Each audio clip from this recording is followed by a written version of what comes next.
When are we gonna stop being fake? I'm fine, I'm doing well. That's what we say while behind closed doors, we don't even actually feel fine or well.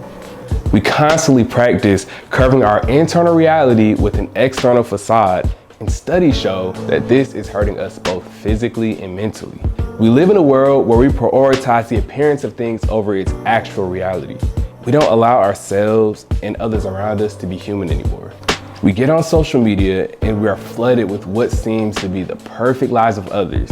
Yet as soon as the screen goes black, we're met with the imperfections of our own. What's wrong with me? I'm the only one going through this. I'm alone. No one understands me. The thing is, we suppress our emotions and our hurt in fear of how others will perceive us. But what if the very things that we are fighting to hide from others are the very things that we all have in common? As a man, I know how it is to not be allowed to feel, to not be able to connect with how I feel on the inside because it's weak. It seems it's better to just bottle it up and project it on people around me. It seems it's better to be distant or to be aggressive, to hide it and let it fester into something that yields generational consequences. And that doesn't sound right, because it isn't. In the past, I've gone through some dark times mentally, times that no one would have never known about. I didn't even know myself. Confusion, hurt, rejection, insecurities, pressure by societal norms, and the discomfort of these natural feelings. I only knew to bottle it up time and time again. But the things that I bottled up sat inside like poison to my mind. I felt helpless in my situation because I didn't know how to deal with it. I didn't know who to go to. Was I crazy or was I weak for feeling this way? It's hard to open up about these vulnerable things when we don't have hope for a solution. But there's hope. One day, in my darkness, a light so bright shone through, and I found that hope, the direction to that path of healing. I found Jesus, but better yet, Jesus found me. And from here, things changed. For once, I felt seen, but not as who I was pretending to be, but who I actually was at the moment. My innermost thoughts, my innermost emotions were illuminated, but not in a way that made me feel shameful.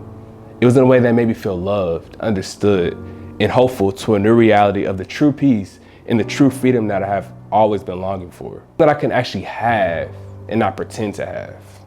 I began walking a journey with my Creator that helped me learn more about myself and in turn more about Him. I learned the value of who I am because of the value in who He is.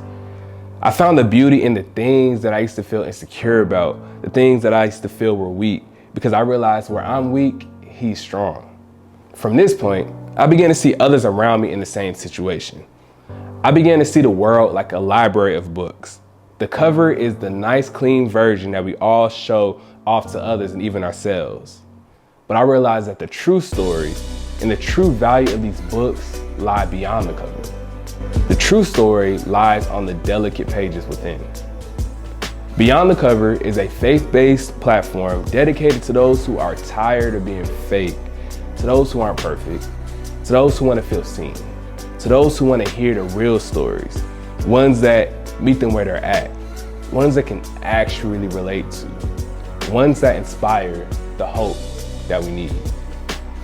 If you have a story and testimony that can reach and inspire other people, please visit www.thebeyondthecoverproject.com. You go! That was it. That was better. I was like, you gotta finish first because I want to be like, yeah.